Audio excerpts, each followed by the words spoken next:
Hello friends, welcome once again to Rick's Garage. Some time ago I introduced you to these Daytona Crossbeam jack attachments. At that time I had got a hold of them before they were even available in the stores. I've been receiving comments about them, people saying that they're very dangerous. Well, anything can be dangerous if it's not used properly. So I thought today it would be fun to do a video showing how to safely use these jack attachments. Now you see here I have two of them. You would never want to get under a car supported by only these. Be very dangerous. In that respect, I agree with some of my commenters. These are designed to lift the vehicle so it can be supported by some other means, namely jack stands. So I'm going to go ahead and show you how to safely use these to raise the vehicle and then support it with your jack stands. If you're familiar with my videos, from time to time you've heard me talk about the reinforced pinch welds. This is where the rocker panel and the floor pan are spot welded together. Now there are two places on each side of the car where they're reinforced, and usually there's slots that you can see that denote where this is. Now if you were to get a flat tire and use the jack that came with the car, your manual would tell you to jack it from this point. So this is where the manufacturer wants you to jack the car. Now one of the problems is if you use your floor jack to jack it here, where are you going to put your jack stand? This is where these cross member attachments really come in handy. Now obviously the cross member attachment is not long enough to reach from the front pinch weld to the back reinforced pinch weld. It doesn't need to. Most of your weight is in the front of the car because of the motor, and if you've ever noticed when you put a jack under the front reinforced pinch weld and you start jacking, once you get up to a certain point, the rear wheel also starts to come off the ground. This is typical of a unitized body, which most cars have these days. So what you can see here is, here's the reinforced pinch weld here with the little notches. There's three of them. I've got the cross member underneath most of it, but not all of it. I'm leaving enough room for the jack stand.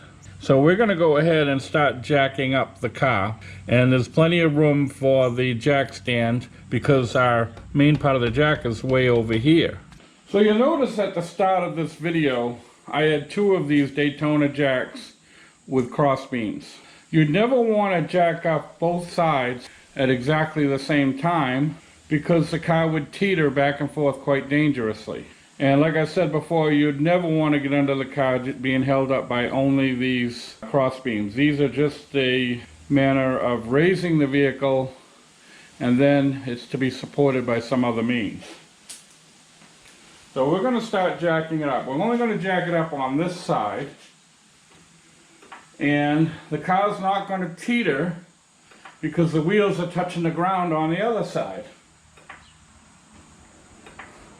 Now both wheels are going to come off the ground, and we're not damaging the pinch welds in the middle because all the weight is toward the front of the car. The back is along for the ride. Now both wheels are coming off the ground quite nicely. And we're going to get it up just high enough to get our jack stands under there.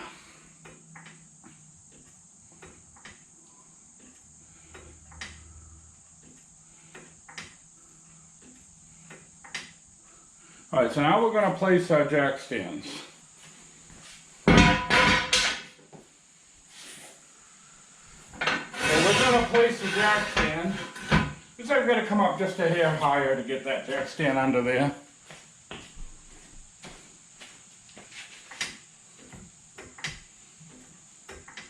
Alright, so now let me turn the camera just a little bit.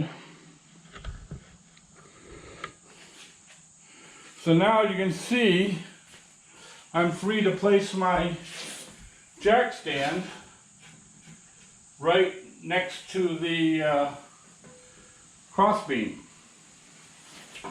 And we're going to put one in the back reinforced pinch weld, which is about here. Okay, so now we're going to let the car down on the jack stands very slowly. Okay, so now the car is being supported by the jack stands on this side. So now we're going to go over to the other side and we're going to jack the car up in the same manner. Now the car will not teeter because it's being supported by the jack stands on this side. Okay, I've done the same thing.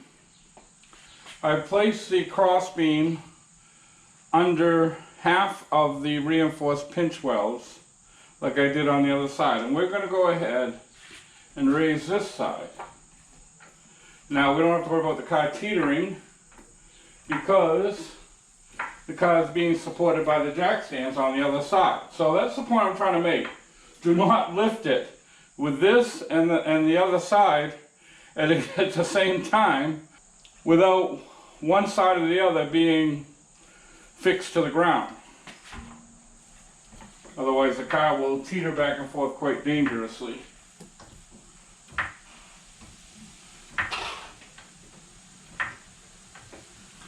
The car's coming off the ground now, and we're not damaging anything.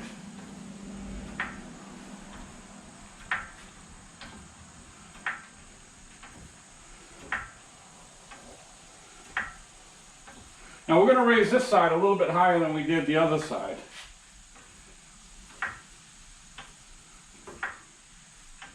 And then once we get the jack stands in place on this side, we can go raise the other side to the height we actually want.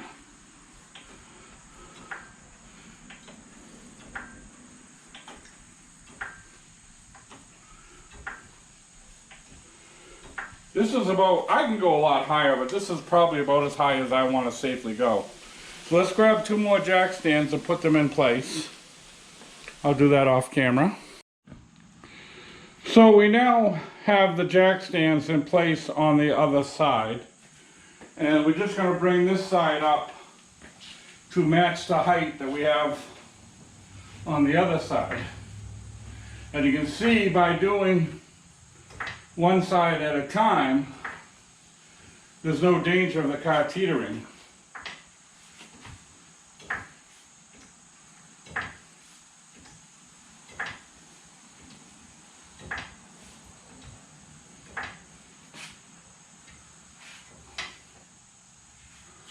Seems about even. So we'll adjust the jack stands up.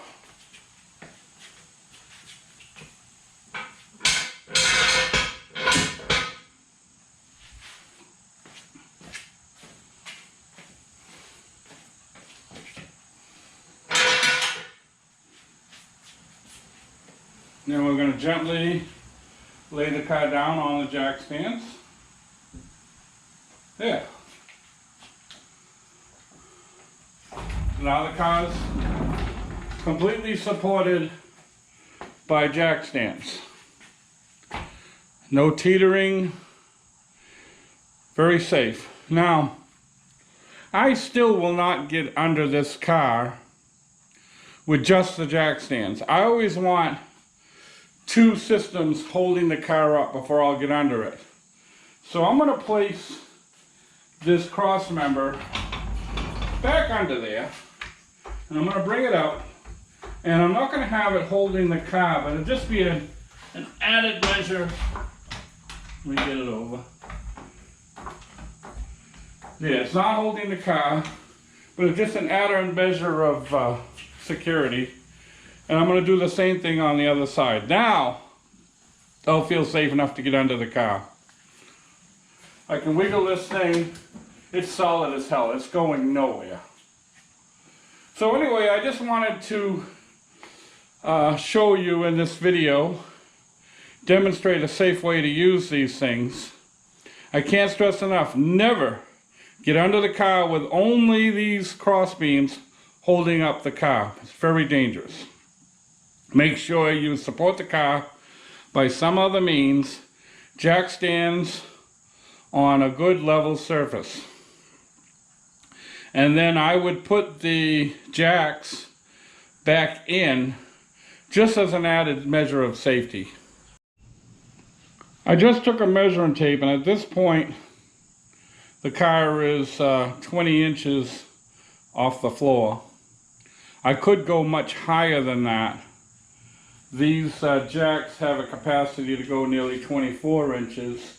With the added thickness of the crossbeam, you'll probably get it up to 27 inches or more.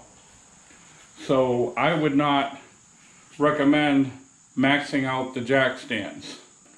Got a few notches to go on the jack stands, so I would never get under a car with the jack stands maxed out. So this is about as high as I would dare go. And there's plenty of room to do just about anything you want. So that's really all I've got today. I want to thank you for watching Rick's Garage. Before I go, I'll post 2 videos to your left. Feel free to click on either one of them should you find one or the other of interest. On my right will be a picture of my trusty German Shepherd, my avatar. Feel free to click on that if you wish to subscribe. So it's my hope that we will see you very, very soon. Thanks for watching.